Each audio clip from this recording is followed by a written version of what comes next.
नमस्कार दोस्तों, मैं राहुल एक बार फिर से आप सभी का हार्दिक अभिनंदन करता हूं। दोस्तों, आज मैं आपको बताऊंगा महाभारत के 18 दिनों के रहस्य। क्योंकि दोस्तों 18 दिन में अलग अलग तरह की 18 घटनाएं हुई थी और इसमें शेष बचने वाले योद्धाओं की संख्या भी 18 थी। पर इससे पहले दोस्तों, अगर अभी तक आपने हमारा चैनल सब्सक्राइब नहीं किया है तो कर लीजिए प्लीज, क्योंकि ये बिल्कुल निःशुल्क, बिल्कुल फ्री है। दोस्तों, आइए बात करते हैं इस रोचक घटना के बारे में। दोस्तों, माना जाता है कि महाभारत युद्ध में एकमात्र जीवित बचा कौरव युद्धसु था और 24,165 कौरव सैनिक लापता हो गए थे। दोस्तों, लव और कुश की 50वीं पीढ़ी में शल्य हुए, जो महाभारत युद्ध में कौरवों की ओर से लड़े थे।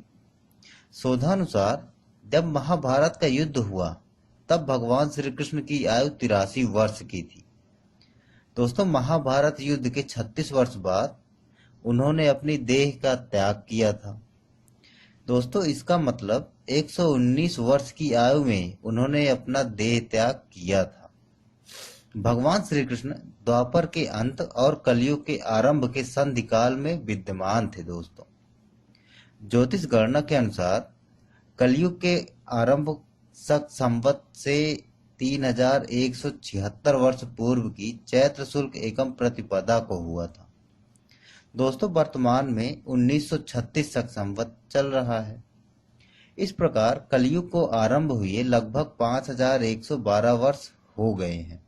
दोस्तों, इस प्रकार भारतीय मान्यता के अनुसार श्री कृष्ण विद्यमानता या काल शक संवत पूर्व 3263 की भाद्रपद 8 बुधवार के शक संवत पूर्व 3144 तक है। भारत का सर्वाधिक प्राचीन युधिष्ठिर संवत, जिसकी गणना कलयुग से 40 वर्ष पूर्व से की जाती है, उक्त मान्यता को पुष्ट करता है। कलयुग के आरंभ होने से 6 माह पूर्व मार्गशीर्ष शुक्ल 14 को महाभारत का युद्ध आरंभ हुआ था, जो 18 दिनों तक चला था। आओ जानते हैं महाभारत युद्ध के 18 दिनों के रोचक घटनाक्रम को। दोस्तों, महाभारत युद्ध से पूर्व पांडवों ने अपनी सेना का पड़ाव कुरुक्षेत्र के पश्चिमी क्षेत्र में सरस्वती नदी के दक्षिणी तट पर बसे समंत्र पंचक तीर्थ के पास हिरण्यवती नदी के तट पर डाला था, जो सरस्वती नदी की सहायक नदी है। दोस्तों, वहीं कौरवों ने कुरुक्षेत्र के पूर्वी भाग में वहां से कुछ योजन की दूरी पर एक समतल मैदान पर अपना पड़ाव डाला था। दोस्तों, दोनों ओर के शिविरों में सैनिकों के भोजन और घायलों के इलाज की उत्तम व्यवस्था थी। वहीं हाथी, घोड़ों और रथों की व्यवस्था अलग से की हुई थी। दोस्तों, हजारों शिविरों में से प्रत्येक शिविर में प्रचुर मात्रा में खाद्य सामग्री, अस्त्र शस्त्र, यंत्र और कई वैद्य और शिल्पी वेतन पर रखे गए थे। दोस्तों, दोनों सेनाओं के बीच में युद्ध के लिए 5 योजन की दूरी थी। मतलब एक योजन का मतलब 8 किलोमीटर की परिधि होता है। दोस्तों, वहीं विष्णु पुराण के अनुसार कोस के बराबर एक योजन और एक योजन के बराबर 13 किलोमीटर से 16 किलोमीटर होता है। दोस्तों, कौरवों की ओर से सहयोगी जनपद क्रमशः गांधार, मद्र, सिंध, कंबोज, कलिंग, सिंघल, दरद, अभिशह, मागध, पिशाच, कोसल, प्रतीच्य, उदीच्य, अंश, पल्लव, सौराष्ट्र, अवंती, निषाद, शूरसेन, शिवी, बरसी, पौरस, तुषार, चुचुपदेश, अश्वक, पांडव, पुलिंद, पारद, शूद्रक, प्रज्ञज्योतिषपुर, मेकल, कुरविंद, त्रिपुरा, शल, अवंठ, कैतक, यवन, त्रिगत, शौर्य और प्राच्य थे।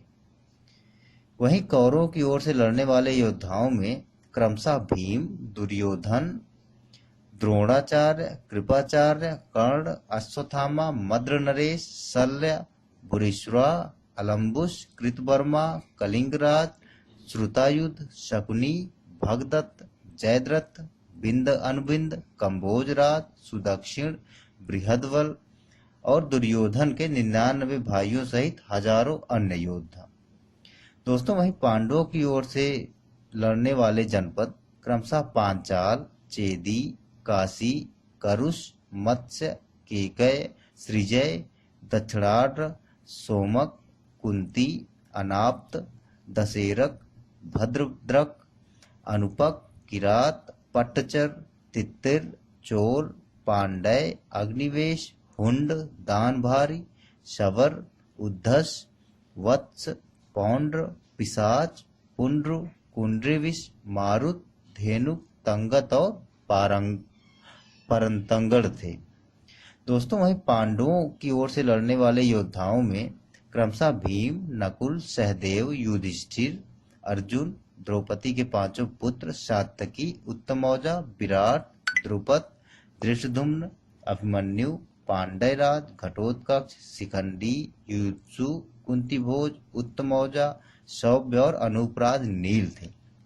दोस्तों तटस्थ जनपद जो थे वो क्रमशः विदर्भ, साल्व, चीन, लौहित्य, शोणित, नेपा, कोंकण, कर्नाटक, केरल, आंध्र, द्रविड़ आदि इस युद्ध में भाग नहीं लिया था इन्होंने। दोस्तों पितामह भीष्म की सलाह पर दोनों दलों ने एकत्र होकर युद्ध के कुछ नियम बनाए। उनके बनाए हुए नियम निम्नलिखित क्रमशः हैं। प्रतिदिन युद्ध सूर्योदय से लेकर सूर्यास्त तक ही रहेगा। सूर्यास्त के बाद युद्ध नहीं होगा। युद्ध समाप्ति के पश्चात छल कपट छोड़कर सभी लोग प्रेम का व्यवहार करेंगे। वहीं रथी रथी से, हाथी वाला हाथी से और पैदल पैदल से ही युद्ध करेगा। एक वीर के साथ एक ही वीर युद्ध करेगा। भय से भागते हुए या शरण में आए हुए लोगों पर अस्त्र शस्त्र का प्रहार नहीं किया जाएगा।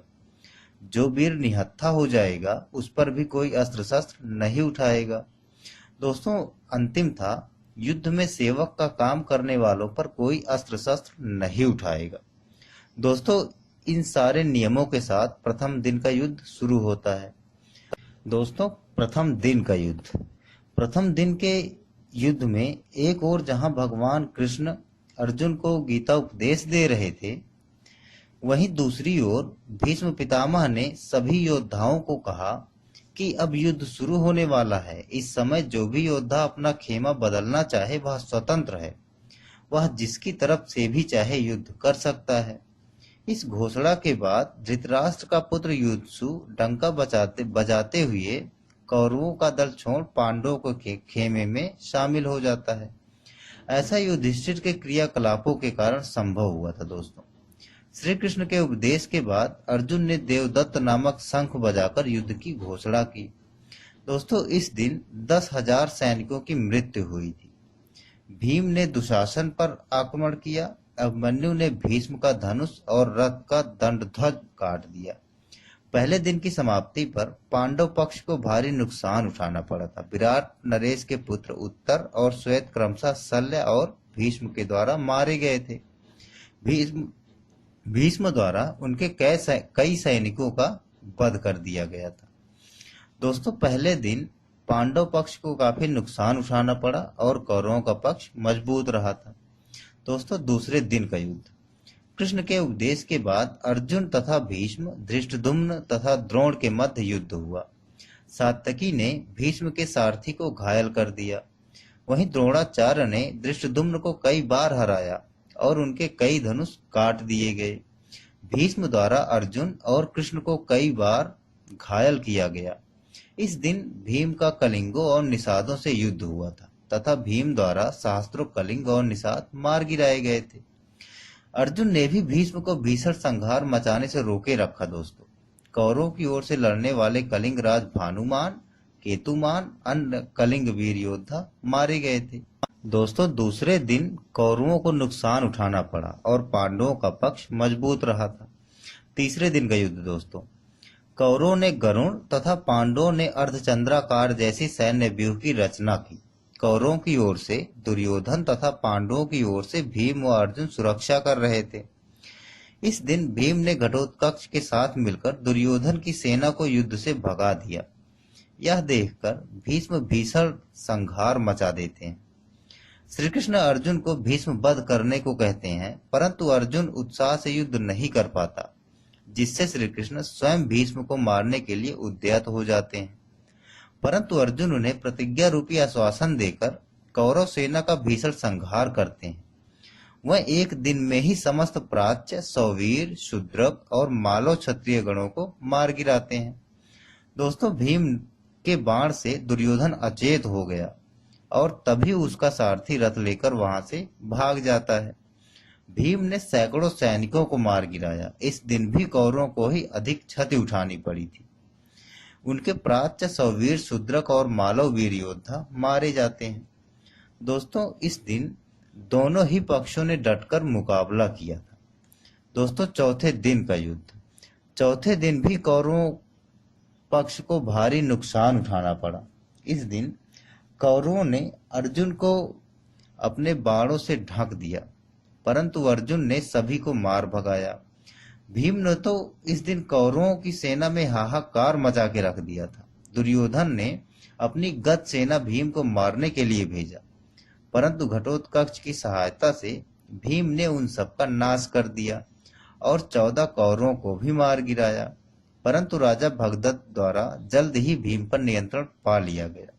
बाद में भीष्म को भी अर्जुन और भीम ने भयंकर युद्ध कर कड़ी चुनौती दी।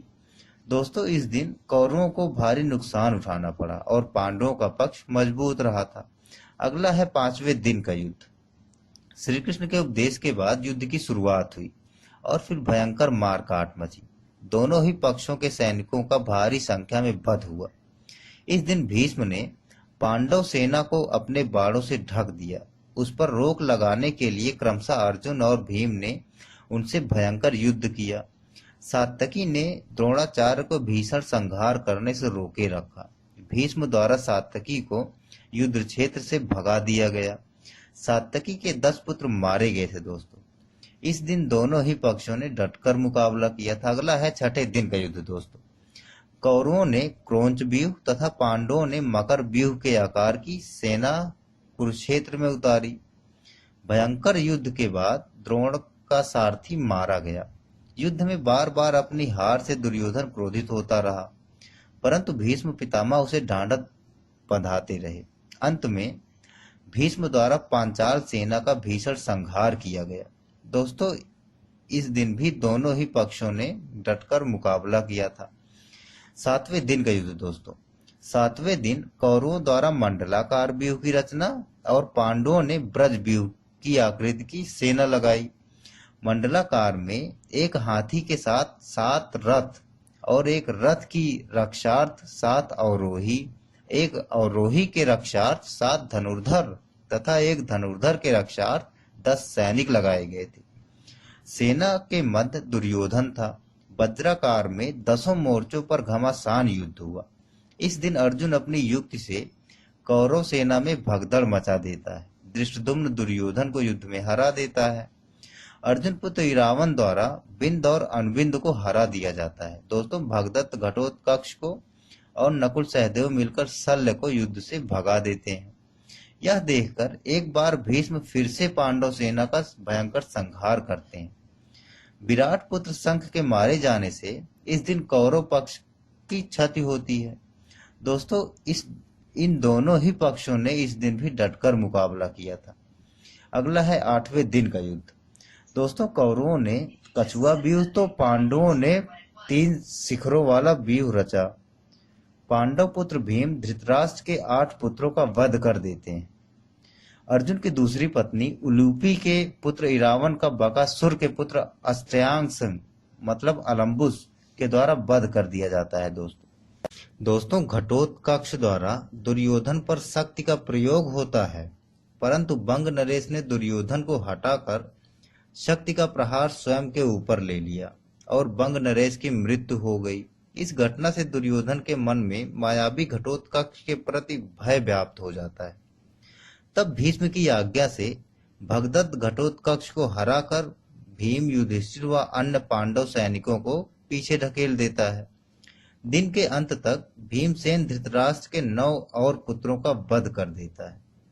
दोस्तों, इस दिन पांडवों को अधिक क्षति हुई थी। अर्जुन पुत्र इरावन के रूप में जिसका वध अलम्बुस ने किया था और कौरव पक्ष को क्षति होती है धृतराष्ट्र के 17 पुत्रों के रूप में, जिसका वध भीम के द्वारा हुआ था। दोस्तों, इन दोनों ही पक्षों ने डटकर मुकाबला किया इस दिन, और दोनों ही पक्षों को भारी नुकसान उठाना पड़ा था। हालांकि कौरवों को ज्यादा क्षति पहुंची थी। 9वें दिन का युद्ध। दोस्तों, कृष्ण के उपदेश के बाद भयंकर युद्ध हुआ, जिसके चलते भीष्म ने बहादुरी दिखाते हुए अर्जुन को घायल कर उनके रथ को जर्जर कर दिया। युद्ध में आखिरकार भीष्म के भीषण संहार को रोकने के लिए कृष्ण को अपनी प्रतिज्ञा तोड़नी पड़ती है। उनके जर्जर रथ को देखकर श्री कृष्ण रथ का पहिया लेकर भीष्म पर झपटते हैं, लेकिन वह शांत हो जाते हैं। परंतु इस दिन भीष्म पांडवों की सेना का अधिकांश भाग समाप्त कर देते हैं, और इस दिन मजबूत पक्ष रहता है कौरवों का। अगला है 10वें दिन का युद्ध। दोस्तों, भीष्म द्वारा बड़े पैमाने पर पांडवों की सेना को मार देने से घबराए पांडव पक्ष में भय फैल जाता है। तब श्री कृष्ण के कहने पर पांडव भीष्म के सामने हाथ जोड़कर उनसे उनकी मृत्यु का उपाय पूछते हैं। दोस्तों, भीष्म कुछ देर सोचने के बाद उपाय बता भी देते हैं। इसके बाद भीष्म पांचाल तथा मत्स्य सेना का भयंकर संहार कर देते हैं। फिर पांडव पक्ष युद्ध क्षेत्र में भीष्म के सामने शिखंडी को युद्ध करने के लिए लगा देता है। युद्ध क्षेत्र में शिखंडी को सामने डटा देखकर भीष्म ने अपने अस्त्र त्याग दिए। इस दौरान बड़े ही बेमन से अर्जुन ने अपने बाणों से भीष्म को छेद डाला। भीष्म बाणों की सरसैया पर लेट गए तथा भीष्म ने बताया कि वह सूर्य के उत्तरायण होने पर ही शरीर छोड़ेंगे, क्योंकि उन्हें अपने पिता शांतनु से इच्छा मृत्यु का वरदान प्राप्त था। दोस्तों, इस दिन पांडवों को क्षति होती है शतानीक के रूप में, और कौरवों को क्षति होती है भीष्म के रूप में, और मजबूत पक्ष रहता है पांडव पक्ष। 11वें दिन का युद्ध। दोस्तों, भीम के सरसैया पर लेटने के बाद 11वें दिन के युद्ध में कर्ण के कहने पर द्रोण सेनापति बनाए जाते हैं। 11वें दिन सुशर्मा और अर्जुन, शल्य तथा भीम, सात्यकी तथा कर्ण और सहदेव तथा शकुनी के मध्य युद्ध हुआ। कर्ण भी इस दिन पांडव सेना का भारी संहार करता है। दुर्योधन और शकुनी द्रोण से कहते हैं कि वह युधिष्ठिर को बंदी बना ले तो युद्ध अपने आप खत्म हो जाएगा। तो जब दिन के अंत में द्रोण युधिष्ठिर को युद्ध में हराकर उसे बंदी बनाने के लिए आगे बढ़ते हैं, तो वहां पे अर्जुन आकर अपने वाणों की वर्षा से उन्हें रोक देता है। नकुल युधिष्ठिर के साथ थे, वह अर्जुन भी वापस युधिष्ठिर के पास आ गए। इस प्रकार कौरव युधिष्ठिर को नहीं पकड़ सके। दोस्तों, इस दिन पांडवों को क्षति होती है विराट के वध के रूप में, और मजबूत पक्ष रहता है कौरव। 12वें दिन का युद्ध। कल के युद्ध में अर्जुन के कारण युधिष्ठिर को बंदी न बना पाने के कारण शकुनी व दुर्योधन अर्जुन को युधिष्ठिर से काफी दूर भेजने के लिए त्रिगर्त देश के राजा को उससे युद्ध कर उसे वहीं व्यस्त बनाए रखने को कहते हैं। वह ऐसा करते भी हैं, परंतु एक बार फिर अर्जुन समय पर पहुंच जाता है और द्रोण असफल हो जाते हैं। दोस्तों, होता यह है कि जब त्रिगर्त अर्जुन को दूर ले जाते हैं, तब सात्यकी युधिष्ठिर के रक्षक थे। वापस लौटने पर अर्जुन ने प्रगज्योतिषपुर के राजा भगदत्त को अर्धचंद्र बाण से मार डाला। सात्यकी ने द्रोण के रथ का पहिया काटा और उनके घोड़े मार डाले। इस पर द्रोण ने अर्धचंद्र बाण द्वारा सात्यकी का सर काट लिया। दोस्तों, सात्यकी ने कौरवों के अनेक उच्च कोटि के योद्धाओं को मार डाला था, जिनमें से प्रमुख जलसंधि, त्रिगर्तों की गज सेना, सुदर्शन, म्लेच्छों की सेना, भूरिश्रवा, कर्णपुत्र प्रसन्न थे। युद्ध भूमि में सात्यकी को भूरिश्रवा से कड़ी टक्कर झेलनी पड़ी थी। हर बार सात्यकी को कृष्ण और अर्जुन ने बचाया। दोस्तों, इस दिन पांडवों को क्षति होती है राजा द्रौपद के रूप में, और वहीं कौरवों को क्षति होती है त्रिगर्त नरेश के रूप में, और दोनों ही पक्ष मजबूत रहते हैं। दोस्तों, 13वें दिन कौरवों ने चक्रव्यूह की रचना की। इस दिन दुर्योधन राजा भगदत्त को अर्जुन को व्यस्त बनाए रखने को कहते हैं। भगदत्त युद्ध में एक बार फिर से पांडव वीरों को भगाकर भीम को एक बार फिर हरा देते हैं। फिर अर्जुन के साथ भयंकर युद्ध करते हैं। दोस्तों, श्री कृष्ण भगदत्त के वैष्णवास्त्र को अपने ऊपर लेकर उससे अर्जुन की रक्षा करते हैं। अंततः अर्जुन भगदत्त की आंखों की पट्टी को तोड़ देता है, जिससे उसे दिखना बंद हो जाता है और अर्जुन इस अवस्था में ही छल से उसका वध कर देते हैं। इसी दिन द्रोण युधिष्ठिर के लिए चक्रव्यूह रचते हैं, जिसे केवल अभिमन्यु तोड़ना जानता था, परंतु निकलना नहीं जानता था। अतः अर्जुन युधिष्ठिर भीम आदि को उसके साथ भेजता है, परंतु चक्रव्यूह के द्वार पर वह सब के सब जयद्रथ द्वारा शिव के वरदान के कारण रोक दिए जाते हैं और केवल अभिमन्यु ही प्रवेश कर पाता है।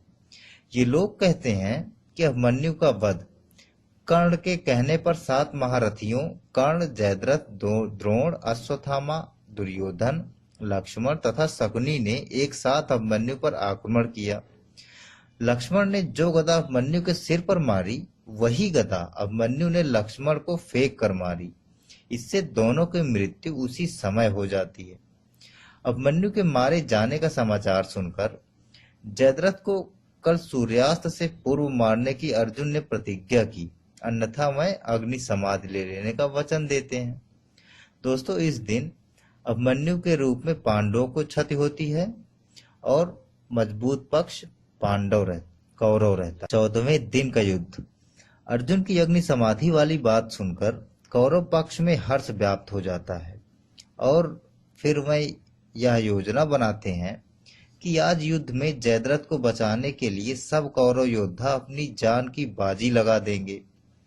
द्रोण जयद्रथ को बचाने का पूर्ण आश्वासन देते हैं और उसे सेना के पिछले भाग में छिपा देते हैं।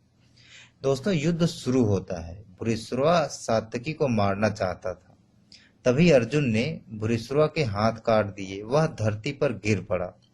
तभी सात्यकी ने उसका सर काट दिया। द्रोण द्रुपद और विराट को मार देते हैं। तब कृष्ण अपनी माया से सूर्यास्त कर देते हैं। सूर्यास्त होते देख अर्जुन अग्नि समाधि के लिए तैयारी करने लग जाता है। दोस्तों, छिपा हुआ जयद्रथ जिज्ञासावश अर्जुन को अग्नि समाधि लेते देखने के लिए बाहर आकर हंसने लगता है। उसी समय श्री कृष्ण की कृपा से सूर्य पुनः निकल आता है और तुरंत ही अर्जुन सबको रौंदते हुए कृष्ण द्वारा किए गए क्षम्य सूर्यास्त के कारण बाहर आए जयद्रथ को मारकर उसका मस्तक उसके पिता के गोद में गिरा देते हैं। दोस्तों, इस दिन द्रुपद और विराट के रूप में पांडव को क्षति हुई थी और कौरवों की क्षति हुई थी जयद्रथ और भगदत्त के रूप में। 15वें दिन का युद्ध। दोस्तों, द्रोण की संहारक शक्ति के बढ़ते जाने से पांडवों के खेमे में दहशत फैल गई। पिता पुत्र ने मिलकर महाभारत में पांडवों की हार सुनिश्चित कर दी थी। पांडवों की हार को देखकर श्री कृष्ण ने युधिष्ठिर से छल का सहारा लेने को कहा। इस योजना के तहत युद्ध में यह बात फैला दी गई कि अश्वत्थामा मारा गया, लेकिन युधिष्ठिर झूठ बोलने को तैयार नहीं थे। तब अवंतीराज ने अश्वत्थामा नामक हाथी का भीम द्वारा वध करा दिया। इसके बाद युद्ध में यह बात फैला दी गई कि अश्वत्थामा मारा गया। जब गुरु द्रोण ने धर्मराज युधिष्ठिर से अश्वत्थामा की सत्यता जानना चाही, तो उन्होंने जवाब दिया कि अश्वत्थामा मारा गया, परंतु हाथी। दोस्तों, श्री कृष्ण ने उसी समय शंखनाद इतने जोर से बजाया जिसके चलते गुरु द्रोणाचार्य आखिरी शब्द हाथी सुन ही नहीं पाए और उन्होंने समझा कि मेरा पुत्र अश्वत्थामा मारा गया। यह सुनकर उन्होंने शस्त्र त्याग दिए और युद्ध भूमि में आंखें बंद कर शोक में डूब गए। दोस्तों, यही मौका था जबकि द्रोणाचार्य को निहत्था जानकर द्रौपदी के भाई धृष्टद्युम्न ने तलवार से उनका सिर काट डाला। दोस्तों, इस दिन कौरव पक्ष को क्षति हुई थी द्रोण के रूप में और मजबूत पक्ष रहा था पांडव। 16वें दिन का युद्ध। दोस्तों, द्रोण के छल से वध किए जाने के बाद कौरवों की ओर से कर्ण को सेनापति बनाया जाता है। कर्ण पांडव सेना का भयंकर संहार करता है और वह नकुल व सहदेव को युद्ध में हरा देता है, परंतु कुंती के दिए वचन को स्मरण कर उनके प्राण नहीं लेता। फिर अर्जुन के साथ भी भयंकर संग्राम करता है। दुर्योधन के कहने पर कर्ण ने अमोघ शक्ति द्वारा घटोत्कच का वध कर दिया। यह अमोघ शक्ति कर्ण ने अर्जुन के लिए बचा के रखी थी, लेकिन घटोत्कच से घबराए दुर्योधन ने कर्ण से इस शक्ति का इस्तेमाल करने के लिए कहा। यह ऐसी शक्ति थी जिसका वार कभी खाली नहीं जा सकता था। कर्ण ने इसे अर्जुन का वध करने के लिए बचा के रखी थी। दोस्तों, इस बीच भीम का युद्ध दुशासन के साथ होता है और भीम दुशासन का वध कर उसकी छाती का रक्त पीता है और अंत में सूर्यास्त हो जाता है। दोस्तों, दुशासन के रूप में कौरवों को क्षति हुई थी और मजबूत पक्ष कोई भी नहीं रहा था। अगला है 17वें दिन का युद्ध।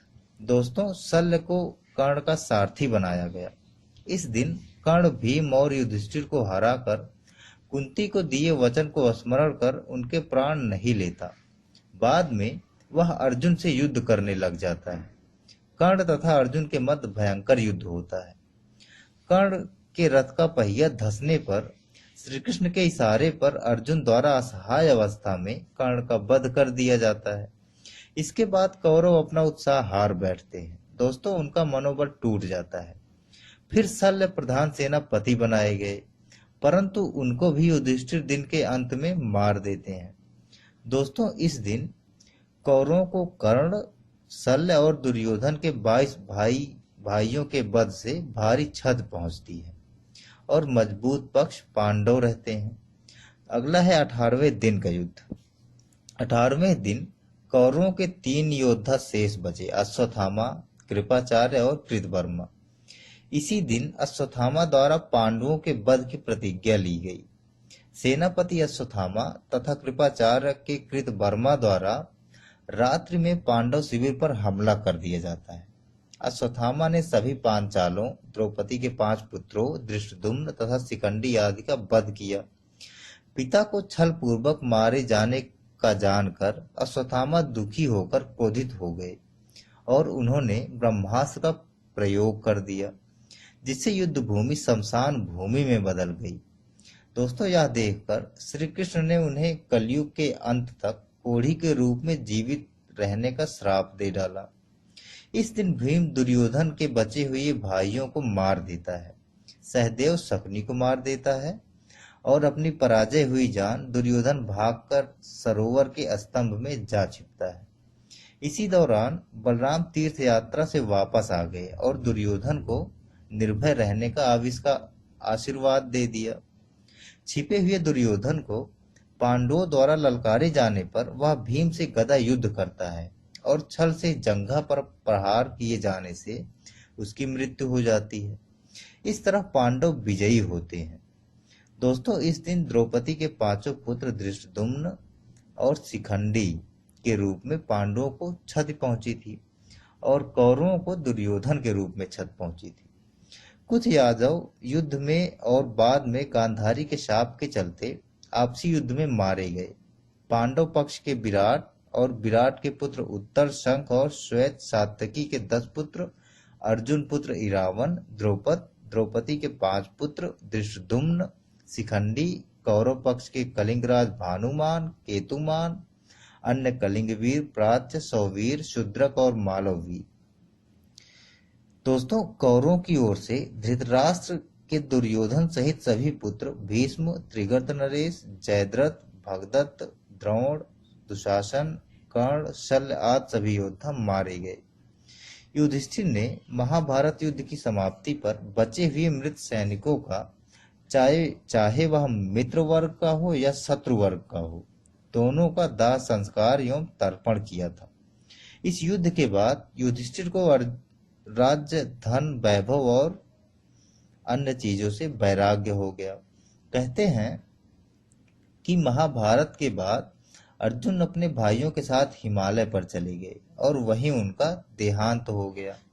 दोस्तों, इस युद्ध में महाभारत के युद्ध के पश्चात कौरवों की तरफ से 3 और पांडवों की तरफ से 15 यानी 18 योद्धा ही जीवित बचे थे, जिनके नाम हैं क्रमशः कृतवर्मा, कृपाचार्य, अश्वत्थामा, युयुत्सु, युधिष्ठिर, अर्जुन, भीम, नकुल, सहदेव, कृष्ण और सात्यकी तथा अन्य। दोस्तों, ये था 18 दिन के रहस्यों का रहस्य। अगर आपको ये कथा, ये रोचक तथ्य अच्छी लगी है तो हमारा चैनल लाइक और सब्सक्राइब जरूर करें। इसी के साथ मैं राहुल आपसे विदा लेता हूँ। नमस्कार, शुभ।